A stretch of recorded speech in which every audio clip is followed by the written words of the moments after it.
Umakyat na sa 6 ang bilang ng mga nasawi sa pagguho ng Binalao Landfill sa Cebu City. 2 pang mga labi na pawang mga babae ang na-recover ng mga rescuer nitong linggo.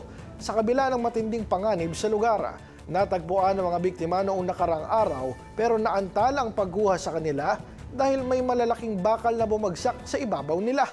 Nitong linggo, 6 na ang kumpirmadong patay, 12 ang nasagip at nasugatan, habang 31 pa ang nananatiling nawawala.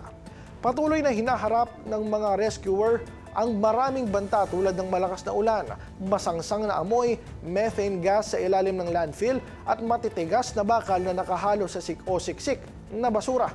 Mabigat din ang emosyonal at psikolohikal na epekto sa mga rescuer na nasasaksihan ang paghihirap ng mga pamilyang naghihintay ng balita.